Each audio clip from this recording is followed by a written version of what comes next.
Welcome to this special series on the ancient cities of India. We'll explore cities which defined India in the past, cities from where emperors ruled over the entire Indian subcontinent, cities that were center of powerful and everything important in the past and are still alive, kicking and vibrant today. Let us begin our journey with a city from where Emperor Ashoka ruled over almost entire India and even beyond, a city which laid down the rules for power, for economy, for administration. Let us revisit the magnificent capital, Patliputra.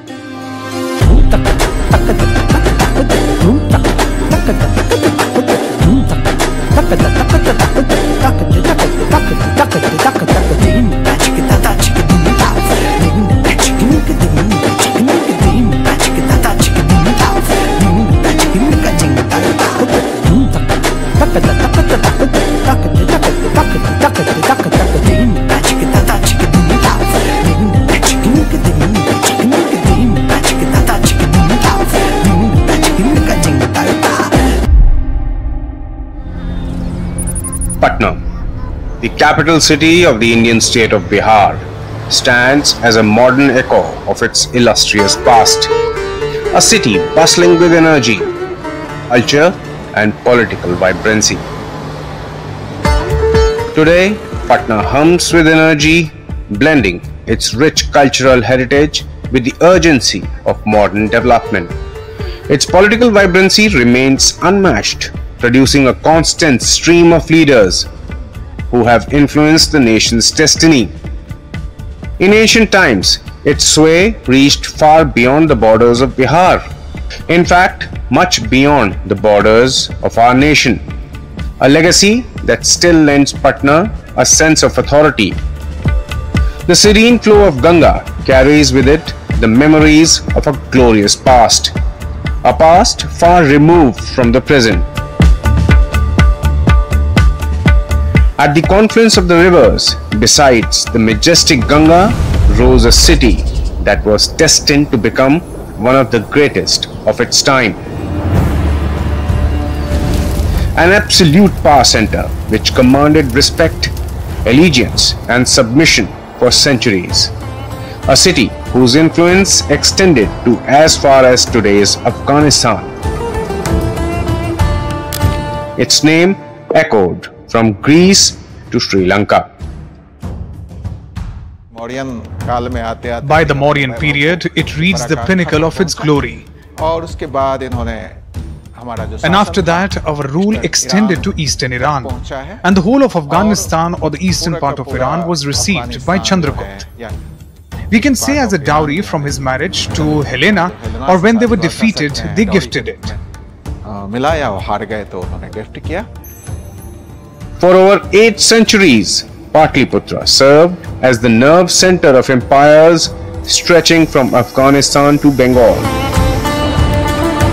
Witnessing the rise and fall of dynasties, the spread of Buddhism across Asia, and the golden age of Indian civilization. And then it slowly, with the passage of time, dwindled into oblivion. Empires changed, but Patliputra remained the key capital every ruler wanted to protect and that every invader wanted to conquer. Patliputra was India's first great capital. Patliputra initially was a military outpost, founded by King Ajatashatru at around 490 BC. The strategic location was required to keep a watch on Lichavi incursions from across the Ganga. Many historians believe it derived its name from the riverside village called Pataligrama. That name also probably came from the patali trees which were planted there. These replicas created at the entrance of the Patna Museum's Patliputra Gallery perhaps have taken the clue from the same belief. An actual tree also adorns the gardens of the museum. Nevertheless, Pataligrama became Patliputra during Ajatashatru's reign. The capital of the kingdom remained Rajagriha, or present-day Rajgir. The actual saga of fame, fortune and power began when Ajatashatru's successor and son Udayin shifted the capital to Patliputra. That marked the start of a wonderful journey that would make Patliputra the most powerful city of its time.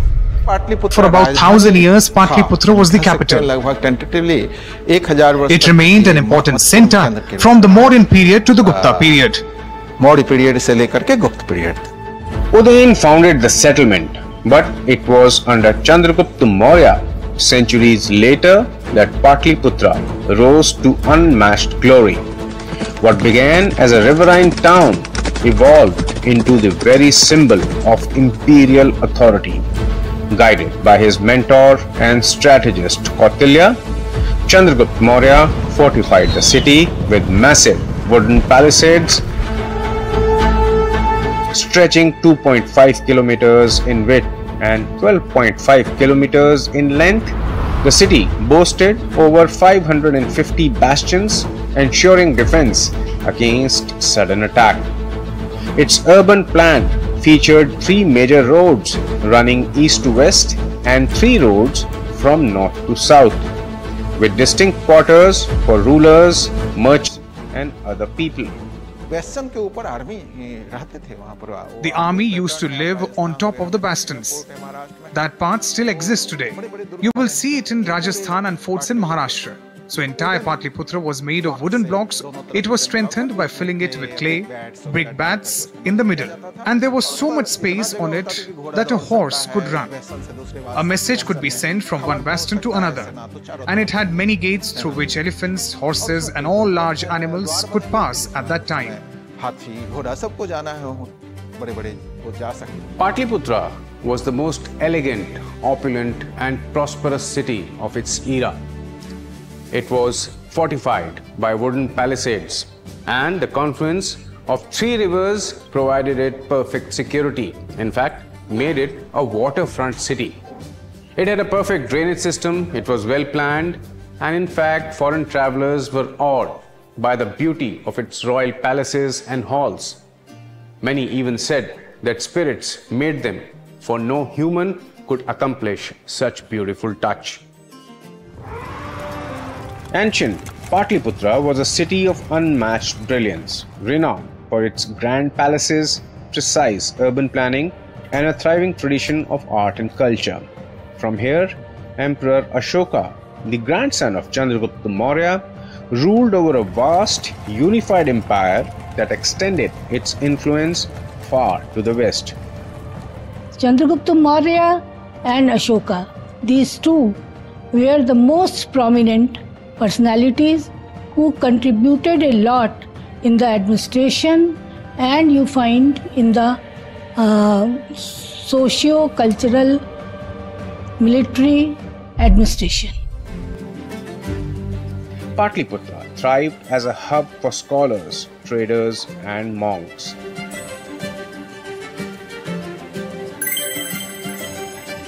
The Greek ambassador Megasthenes, who resided in Patliputra for years during Chandragupta Maurya's reign, recorded in his book Indica a vision of a vast parallelogram-shaped city encircled by a wooden palisade and moat.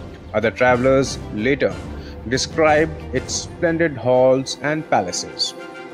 Megasthenes, who was the Greek ambassador to India, tried about the committees. There were 6 committees which used to look after the administration in different aspects, different respects.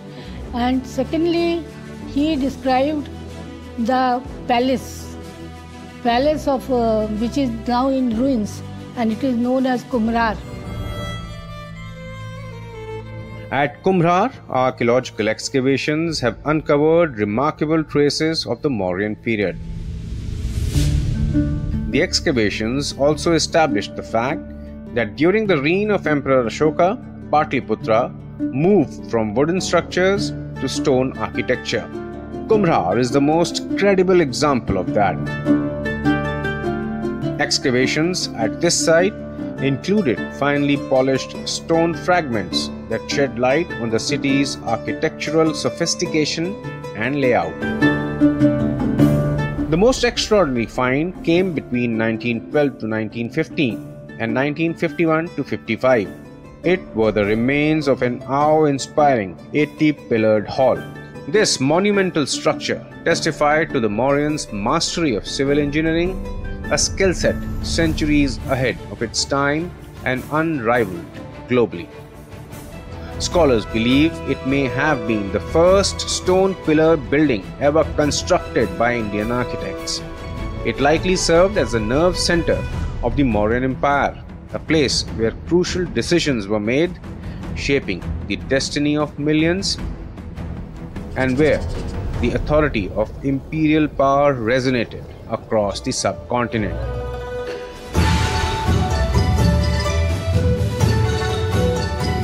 The Chinese pilgrim Fa Hian was deeply impressed by the elegance and grandeur of Patliputra's palaces and halls, leaving testimony to a city whose splendor endured in memory long after its decline.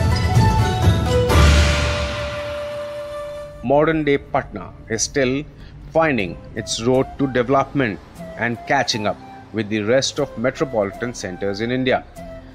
But it is catching up fast. Urban centers and transport infra are making a mark in the city. Patna sits atop one of the first, earliest planned cities of India. A city which had wide roads and a proper drainage system. A city from where Emperor Ashoka reigned over a vast territory. Patliputra also stood as a vibrant heart of culture, art and intellectual achievements. Artifacts unearthed at Kumhar reveal the city's remarkable advancements in both science and the arts, placing it well ahead of many contemporary states and civilizations. Excavations have brought to light Buddhist monasteries, intricately carved railings with lotus motifs, and inscriptions in the ancient Brahmi script. From the soil also emerged hundreds of other creations depicting deities, toy carts, miniature animals, offering vivid glimpses into everyday life across centuries.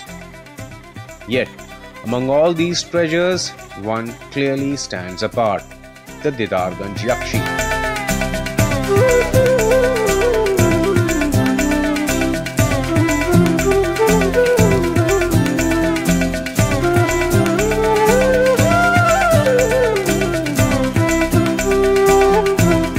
Believed to date back at least 2000 to 2300 years, possibly to the reign of Emperor Ashoka, the Didarganj Yakshi is considered one of the finest masterpieces of ancient Indian sculpture. The sculpture stand out as it's a 3D sculpture. If you go back to his back, so you will find that it's not in stone. It's look like a flesh. And you will find that the artist who made it, he has particularly gives details. He has a very good, very fine knowledge of the anatomy of a female figurine, and that makes her definitely a very standout piece as well. Its elegance and craftsmanship unmatched anywhere in the world.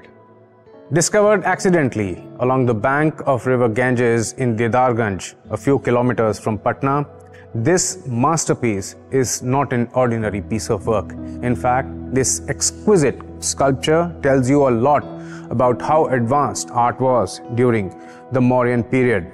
This is believed to be during the reign of Emperor Ashoka, more than 2000 years old. Yakshis have been associated with fertility, feminism, and piece of art. This one is associated with piece of art and has certainly become an immortal symbol of Mauryan dynasty, of ancient Indian art, and of Patliputra. It was in Patliputra that Chanakya composed his epic volume, the Arthashastra, a shrewd and uncompromising treatise on the statecraft. Serving as the guiding framework for Chandragupta Maurya, the Arthashastra became the blueprint that enabled the unification of the Indian subcontinent and its governance from this singular, strategically designed capital. The Mauryan rulers maintained unity across their vast empire through an integrated system of administration, finance, and security. Governance extended to the welfare of farmers and peasants, with infrastructure such as roads, wells, tanks, and canals built for the public benefit. As mentioned by Megasthenes, it had 6 committees, and they used to manage the economy, finances, the military system. They used to manage the granary and all, food supply, and the espionage system. All these have been discussed in that. Experts believe Patna sits right atop the ancient marvel that was Patliputra. The skyline has surely changed, but its identity as a political nerve center has not faded a bit. You cannot separate Patna from politics. Bihar's political fortunes are followed across the nation, and this Gandhi Maidan in the heart of the city is birthplace of many political movements. This has always been a place where power is contested, where ideas are fought over, where social movements are born. Patna's essence is inextricably linked to politics. Politics, I mean, that runs in bloods of every citizen here. I mean, you can find people gossiping or talking about politics everywhere while traveling across the state, in a tea stall, in outside of the courtyard, house courtyard and all. So people are very politically conscious here in the state, and people do discuss politics every day, every hour, everything. Common man in Patna is well aware of the politics of India and even the world. The elections in the state of Bihar elicit interest in the entire nation. But Patliputra was not just about raw power and commerce. Its influence stretched to over thousands of kilometers because of its association with spirituality, religion, and education.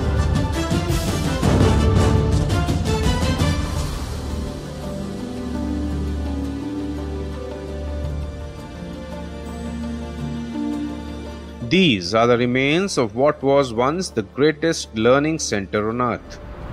Nalanda, the world's first residential university, was founded by Emperor Kumaragupta and thrived for over 800 years. With an estimated 2,000 teachers and 10,000 students, it attracted scholars from across Asia, including China, Korea, Japan, Tibet, Mongolia, Sri Lanka, and Southeast Asia. In the past, not just Asia but world over, Nalanda had several global scholars from Africa, from Asia, and from other parts of the world. And this was giving the strength that Nalanda as a spirit of knowledge required. And that's what was enriching the people. These scholars documented Nalanda's environment, architecture, learning, and the profound knowledge of its teachers. Scholars and students from all across the globe wanted to come here and study various subjects that were being taught. Entrance was through tough examinations, and then only the students were admitted here. This place was around 90 kilometers from Patliputra, but the cause was very close to the hearts of the rulers. Patliputra was the main driving force behind immensely successful Nalanda University. The Nalanda Mahavihara stands as a testament to the greatest universities of ancient times. Excavations at the site have unearthed 11 major monasteries, 6 temples, and numerous smaller shrines, votive stupas, and other structures.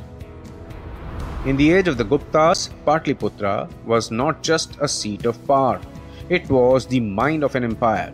In last 2 centuries, you see economics, physics, mathematics, logic, philosophy, all are disintegrated. So this is what Nalanda never had. They had more convergence, more participation. And this is what we need to converge. We need to bring them together. We need to combine them together. And that would be the unique contribution of Nalanda University. The new Nalanda University aims to recreate the spirit of ancient Nalanda by fostering an environment of academic freedom and international collaboration. The net zero green campus of the university, situated upon 455 acres of land, boasts of world-class infrastructure and ancient Nalanda-inspired Kushan architecture. 2 academic blocks with 40 classrooms provide a total seating capacity of approximately 1900. The university is completely residential and encompasses 6 schools of studies and 4 research centers offering a wide range of programs. Along with education, equally inseparable from Patliputra's legacy is its deep religious, spiritual and cultural significance. Among its greatest rulers was Emperor Ashoka, who governed an empire spanning almost the entire Indian subcontinent. Yet his heart was set on conquering Kalinga. Ashoka waged a disastrous campaign to win Kalinga.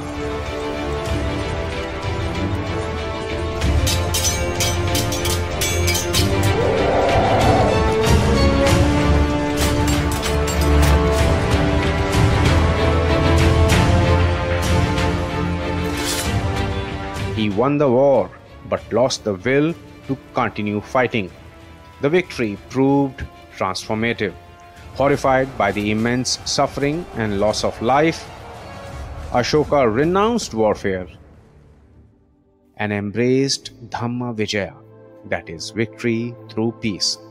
His Dhamma, a guiding code for righteous governance, sought to foster tolerance, compassion, and harmony while reducing conflict. Ashoka ensured these principles reached every corner of his vast realm, engraving them on pillars and rock edicts. To uphold this moral framework, he appointed Dhamma Mahamatas. These were officers dedicated to promoting justice, ethical conduct, and welfare of all subjects. While empires and dynasties inevitably decline, sacredness persists. 2 millennia after Ashoka, Patliputra, now known as Patna, became the birthplace of a new faith.